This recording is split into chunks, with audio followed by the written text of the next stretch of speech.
Hello everyone. I'm still shaking as I write this. I never thought this could even happen to me, but unfortunately. My name is Andrew. I'm 37 years old and I live in a mid-sized city. I've been married to my wife, Lena, for 8 years. We don't have children, we tried, but it never worked out. It's always been a sore spot, but we've come to terms with it. Or at least I thought we did. A little over a year ago, I got diagnosed with an autoimmune condition. It came out of nowhere. One day I was jogging in the park, the next I could barely move. The pain was excruciating, and eventually I had to stop working. I became mostly homebound, and completely dependent on Lena for support. At first, she really was amazing. Cooking, helping me with daily stuff, being there emotionally. I remember crying one night just from gratitude. I thought, thank God I married her. What would I do without her? My best friend, Igor, also stepped up. We've been tight since high school. He started coming over regularly, bringing food, helping around the house, just being that guy you can count on. I thought, wow, I'm so lucky to have these two in my life. But then, things slowly changed. Lena started coming home later and later. At first, it was work meetings, then it was girls' night, and then sometimes just no explanation. When she was home, she was short-tempered, cold, or tired. She started snapping at me for little things, accusing me of being clingy, ungrateful. Then she'd cry, say she's overwhelmed, and I, like an idiot, would apologize. I thought she was burning out.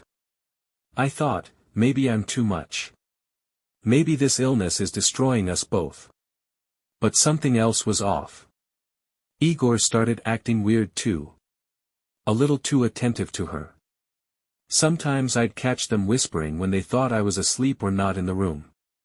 And the looks they gave each other. God. But I dismissed it. I told myself I was being paranoid. Sick. Lonely. Losing my mind. And then, one day, I saw something on Lena's phone. I wasn't snooping, I swear. She left it on the charger, and a message popped up. So, back to that message. It was from Igor. Just one line. Last night was amazing. I can't stop thinking about you. I stared at the screen like it was written in another language. My first reaction was denial. No. It had to be a joke. Maybe it was meant for someone else. Maybe they were planning something romantic for me, something weird that just came out wrong. But then I scrolled up. There were more messages. Dozens. Flirty, suggestive, and, worse. Details. Plans. Conversations about me. About how I never leave the house, how I don't even notice anything, how Lena felt alive when she was with Igor. I felt like my chest was collapsing. My hands went cold. I wanted to scream, throw the phone, confront her, but I didn't. Not yet. Instead, I put the phone back, sat down, and just stared at the wall for an hour. My whole marriage suddenly felt like a lie. My best friend. The guy who swore he'd always have my back. I decided not to say anything immediately. I needed to be smart. I needed to see how deep this went. And honestly, I was scared. I didn't want to believe it. Later that evening, Lena came home. She gave me a quick kiss on the forehead and went to shower, her usual routine. But now, every detail felt sinister. Her coldness, the fake smile, how she forgot to bring me what I asked for. I started observing everything after that. I began taking notes, dates, times, patterns. I even set up a voice recorder in the living room, disguised as an old speaker. And what I heard. Let's just say it confirmed everything. They were meeting while I slept. Sometimes even in our own home. She was laughing at me behind my back. Calling me a burden. He was telling her how they'd be free soon. That's when something inside me snapped. I wasn't just betrayed. I was humiliated. But I didn't confront them yet. No, I had a better idea. So yeah, I didn't confront them. Not right away. See, something inside me clicked, call it survival instinct, or maybe the last bit of pride I had left. If they were going to treat me like a fool, then fine, I'd play the fool. For now. But behind the scenes, I started building my escape. I contacted a lawyer, a quiet, discreet one. Told him everything. We started preparing the divorce papers, but I wanted more than that. I wanted proof. I wanted no way for either of them to twist it. Meanwhile, Lena got bolder. She started spending nights out. Claimed it was corporate retreats or emergency deadlines. Once, she came back at 3 a.m. reeking of cheap perfume and vodka. When I asked her if everything was okay, she snapped, "What, are you my father now? Can't I have a life?" The next morning, she acted like nothing happened. She made me breakfast, kissed my forehead again like I was a child. I started recording everything. I set up a second voice recorder, this one in our bedroom. And then I got lucky. One Thursday afternoon, I pretended to take sleeping pills. She thought I'd be out cold. I heard the front door open, and Igor's voice. Right there. In my home. They went into the bedroom. My bedroom. And that night, I got the full recording. It was worse than anything I imagined. Not just the betrayal, but the way they talked about me. Like I was already dead. Like I was a joke. She called me a whining parasite. He said, "Don't worry, babe. He'll be out of the picture soon." I had to press pause. I was shaking so hard I dropped the recorder. But I had it. All of it. And I knew now, this wasn't just infidelity. It was cruelty. And I was done being quiet. But before I made my move, something really strange happened. So, about that strange thing that happened. 3 days after I got the recording, Lena suddenly turned sweet. Like, eerily sweet.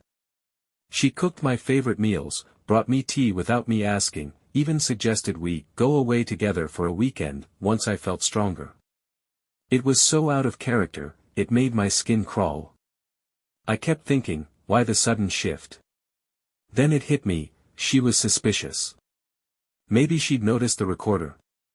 Maybe Igor had gotten cold feet and told her something. Either way, she was acting like she was trying to win me back.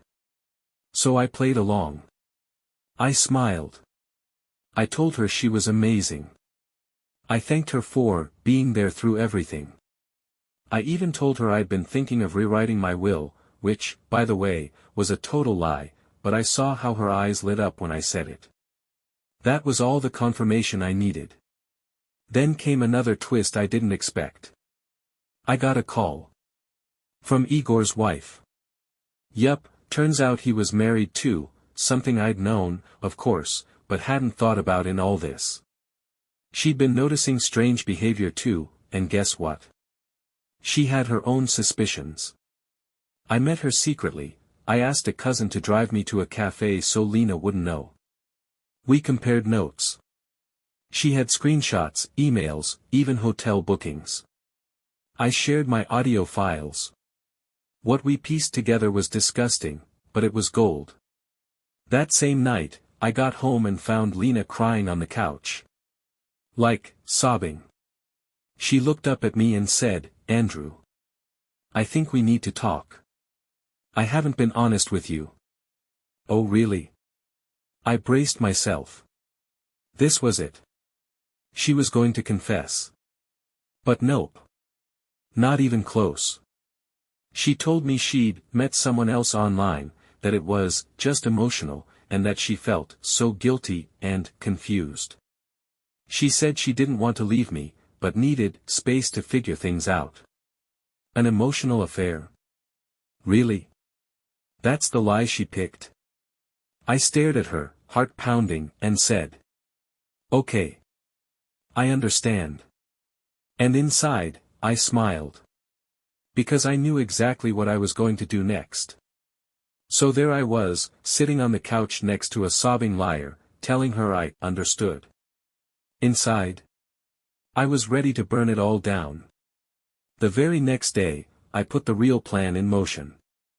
I sent everything, the audio, the texts, the screenshots, to my lawyer. I also emailed a copy to Igor's wife, and she promised to do her part. Then came the masterpiece. I asked Lena if she could pick up a prescription for me from a pharmacy across town. She agreed without hesitation, probably glad for a break from pretending to be caring. The moment she left, I called my cousin again, and we started moving my stuff out. Not everything, just enough to stay somewhere safe and unknown. Clothes, laptop, the important documents. That evening, I was gone. I left a simple note. I know everything. I'll be in touch when my lawyer contacts you. And I turned off my phone. The next 48 hours were pure chaos.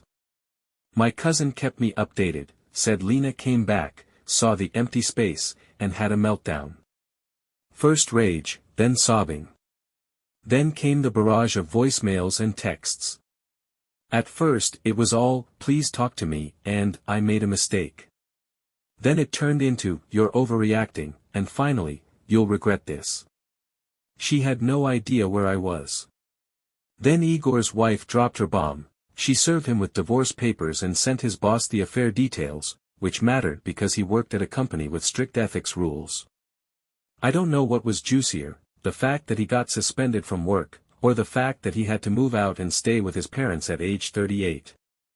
My lawyer served Lena the papers a few days later.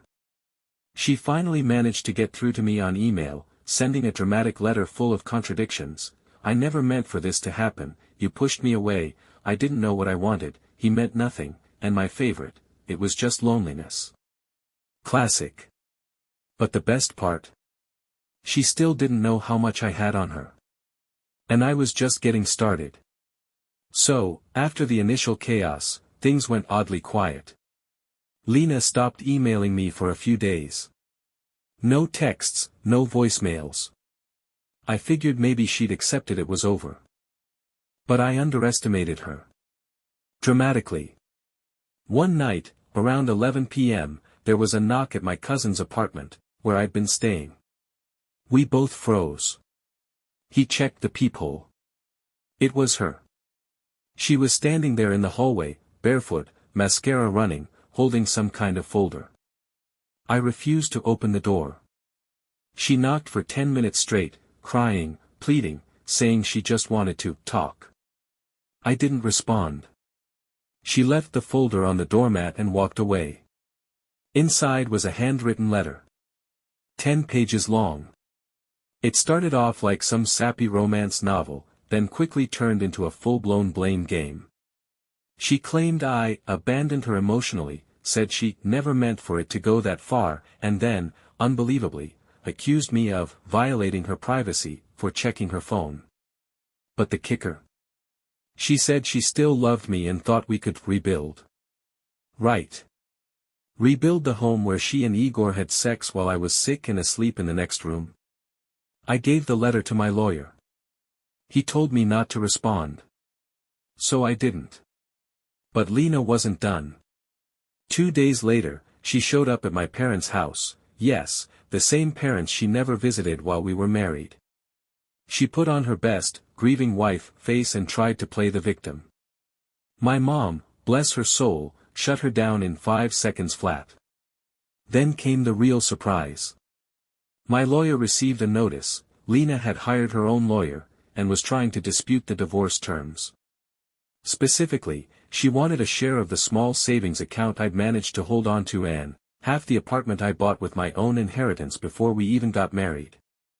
That's when I knew, this wasn't about love. It was about control. Ego. Maybe even revenge. But she made a big mistake. She forgot that I wasn't the same helpless man sitting quietly on the couch anymore. I had a plan. And it was time to hit her where it hurt. So, Lena was trying to fight the divorce. She wanted half of what she didn't earn, didn't save, and definitely didn't respect. Her lawyer sent this smug email full of legal threats, claiming I owed her 4 years of emotional labor and sacrifices made during the marriage. But here's where things got interesting. I still had the voice recordings. I still had screenshots, messages, dates, locations, even her mocking me while I was sick. And remember, Igor was still married too. His now ex-wife, let's call her Dasha, had her own mountain of evidence. So we coordinated. Our lawyers built a timeline that not only proved the affair, but showed how Lena and Igor were openly plotting to get me out of the way. I don't mean murder or anything, just emotionally broken, isolated, so they could live their little soap opera fantasy together. We submitted everything to the court. But I didn't stop there. See, Lena had a reputation to protect. She worked in a local NGO, all about women's rights, emotional healing, and support groups. Public image was everything. So, I made sure the truth came out, legally and publicly. I gave an anonymous interview to a mid-level journalist who covered mental health and relationship abuse. No names, just the story: sick husband, cheating wife, betrayal by best friend, emotional manipulation, gaslighting, the whole deal. The article went viral in our local community. People started whispering. Dasha accidentally shared it on Facebook, hinting it sounded familiar. Colleagues started side-eyeing Lena. Sponsors began pulling support from her projects. Her response? She exploded. First, she called me 17 times in one night. I didn't answer. Then she emailed me again, accusing me of trying to ruin her life, saying she was the victim in all of this. But it was too late. She'd already lit the match. She just didn't realize the fire would catch her first. After the article hit and the evidence got filed in court, Lena started losing control, and fast. Her NGO issued a temporary leave of absence notice for her. Not fired, but everyone knew what that meant. Donors pulled funding. Her coworkers, the same ones she used to preach to about trust and integrity, stopped talking to her altogether. But here's the wild part. Instead of laying low or apologizing, she doubled down. She posted this long, dramatic rant on social media, full of vague allusions to being betrayed, sabotaged, and abandoned by those closest to her. She didn't name me, of course, but everyone knew. Then, she went after Igor. Apparently, their little, romantic fantasy fell apart the minute the consequences kicked in. He was broke, jobless, sleeping in his old bedroom at his parents' place. Suddenly, Lena realized he wasn't her knight in shining armor, just a middle-aged man who smelled like beer and regret. She started texting me again. Apologies. Regrets. Blaming Igor. Saying things like, I didn't know how sick you really were. He manipulated me. I wish I could go back. And then. Can we please talk, just one last time? That's when I knew she had truly lost it. But what came next? That was the real twist. See, in one of her more desperate attempts to play victim, she leaked her own version of the story to a different outlet, but in trying to twist the narrative, she accidentally submitted photos and messages that matched exactly the ones from my legal documents. Her story confirmed everything. Publicly. Legally. And her own lawyer dropped her. Lena had backed herself into a corner. After publicly confirming the affair, by accident, through her own ego, she was basically radioactive. No job, no lawyer, and her social circle vanished. Turns out people don't like being lied to by someone who paraded herself as a moral icon. Meanwhile, the court leaned fully in my favor. With all the evidence, the recordings, the messages, the timeline, her own posts, the judge saw the pattern clear as day. Manipulation. Emotional abuse. Infidelity. I kept my cool the entire time. Let the facts speak for themselves. The apartment? Mine. The savings? Untouched. Alimony? Denied. In fact, the judge advised her to seek psychological counseling, to better understand her emotional volatility and harmful behavior patterns. She burst into tears in the courtroom. And me? I felt free. But just when I thought it was over, Igor reached out. Yeah. Igor. He messaged me a long, pathetic wall of text. Some parts sounded like an apology, others were just excuses. He said he missed the friendship, and hoped one day I could forgive him. I didn't respond. I forwarded it to his ex-wife, just for closure. Oh, and remember that article I helped with?